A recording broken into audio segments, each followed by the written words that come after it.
What's going on, guys? So in Colin's last video, he talked about the new Pokemon starters that got revealed for Sun and Moon, and then he asked me which of these starters I lean towards as being my favorite and which one I'm possibly going to pick. That's kind of tough for me because I think they all look really, really good, and I kind of want to see the evolutions before I kind of like decide, because most people have just seen Rowlet and just like freaked out and said he's the best, and like that's what they've decided. Like even Jake has decided that. Like when he saw the starters, he texted me like 12 times raving about Rowlet, and he just kept on saying owl over and over again, and it was pretty funny. But I don't really feel that way. I mean, I think all three starters look pretty good, but I'm not completely sold on which one I'm going to pick or not. But yeah, now when it comes to the starters, everybody's been talking about whether or not the fire and water starters will get a dual type as they evolve. And they've been speculating what types they could be, you know, based on their designs and everything like that. So I've actually seen quite a few videos with a bunch of people pitching their different ideas of what they could be. And in fact, some people are suggesting that Rowlet will lose his flying type and become a different type, which I do not think is even possible. I think he's going to be grass flying throughout his entire chain, and there's no changing that. So let's look at what those possible secondary types for the water and fire starters could be. For the water starter, Poplio, people are speculating that he could either be ice, which I don't want another ice water Pokemon. We've got so many of those, you know, from Gen 1 and from going on with the Walrus Pokemon. I forget his name. But I don't want it to be water ice. Other people are saying fairy or psychic or fighting. I think any of those three would be pretty good. There aren't many pre-existing Pokemon with that combo type. For psychic, there would be Slowking or Slowbro. For fighting, the only one that comes to mind is Poliwrath. There might be one other one. One of the was it Keldeo? One of the legendaries, I think. And then for fairy, the only one that I can think of is Meryl. He's a water and fairy. So any of those types for the water starter, I think, could work in some fashion. I don't know what it'll be. I'm not gonna like point at specifically one, but I think any of those three could work kind of good. Moving on though. Now Litten is fire, and based on his design, he's got a very dark type feel to him. So people are saying, oh, he's gonna become a dark type, and like Colin mentioned, that's very similar to Houndour and Houndoom. I don't want it to be like that just because of Houndour and Houndoom. I don't want it to be a rehash of this same exact Pokemon, but then again, I mean, it's only Houndoom and Houndour that are this type. I don't know of any other ones that are dark and fire. So it's not necessarily that bad. But the other typing that people are suggesting for Litten is a fire and poison, which we haven't had at all, and I think that would be very cool, just to have this new combo put together.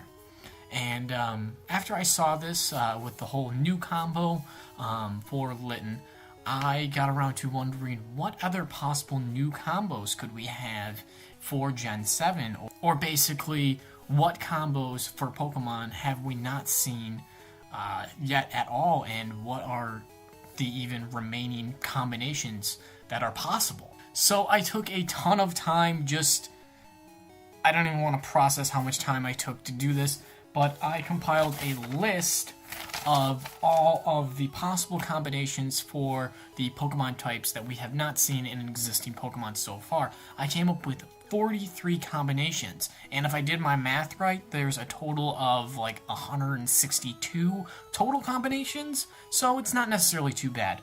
Now I'm not gonna like keep holding this up. I actually made a spreadsheet that looks really nice, so maybe I'll throw that on the screen over here somewhere. But anyways, as you guys look at this, you can see that there hasn't been a lot of combos for fairy and for normal, and that makes complete sense. Fairy is completely new, and they just kind of applied it to Pokemon from the past. So with this new generation, they can actually make new Fairy-type Pokemon that are actually geared towards this typing. And as well as normal, I don't really want this to be a thing, because I don't like Pokemon that are normal plus another type. For instance, like Priroar, who was normal and fire, or Bibarel, who is normal and water. I don't really like this. I prefer to have the Pokemon just straight fire or straight water or what have you. But there are some on this list that haven't been used that would be pretty cool. I would really like to see a normal what did I want to see? I wanted to see a normal ghost. I think that pair, since they're like polar opposites, would be really cool to see. Yeah, I don't know. I have no idea what it would be, but I think that would be really cool. And along with the normal ghost, I think it would be really cool to have a fighting ghost. And this could be like a some kind of obviously a martial arts, like most of the fighters are. But maybe he's like a master, and he's so old that he's dead, that he's become a ghost. So I don't know exactly what it would be, but I just think that idea would be kind of cool. So I don't really know if somebody has created this in the past, but I thought it was very fun to actually see how many combinations there are, because when you actually look at it on this chart like this, it kind of looks like there's a lot that are missing, and it kind of is, but it's hard to believe that there is like 160 squares there. It doesn't look like there's that many, but there is. Now, if you guys are looking at this chart and thinking, why is it this weird triangle thing? Like, what the hell kind of design is this? I originally set it up like the type battling chart, with it being a full square. But I had to cut it off because the other side would have just been a mirror image. And I didn't really take into account like the order of the types being like water, then grass, or grass, then water. I kind of just called it all the same thing because it essentially is the same thing. It doesn't really make a difference for the actual Pokemon. So considering that I spent a while on this to create this table, I really wanted to share it with you guys. That way you could see it and tell me what you think. If there's anything in here on this table that you think is inaccurate, or that I mis-highlighted one of them, the highlights are actually the ones that do not exist, in case you guys were confused of which way it was. I should have mentioned that when I first pulled it up.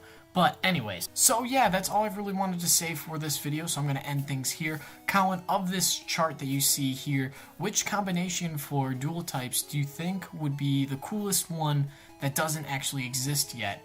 Is there any in your head that would be like, oh, I think that would be a great pair? It could be XYZ type of Pokemon. Anything like that. If you guys watching think of anything like that, let me know in the comments. Colin, maybe go off on a tangent on this in your next video, or yeah, I don't know. At any rate, that's going to do it for me. I hope you guys enjoyed this video, and I will see you next time. Peace out, guys. Hey guys, thanks again for watching. Be sure to like and subscribe to the channel if you like this video. If you like more Pokemon-oriented type of stuff, we've got some videos in the past that we've done regarding Pokemon. I've made a top 10 list of my favorite Pokemon. And I have another video that goes over people's personalities being attracted to certain kinds of Pokemon. If you guys want to see that, be sure to check out those videos. I will leave annotations to them, hopefully somewhere on screen right about now. But anyways, oh god, I'm coughing so much. Anyways, I will see you guys next time, and have a great day.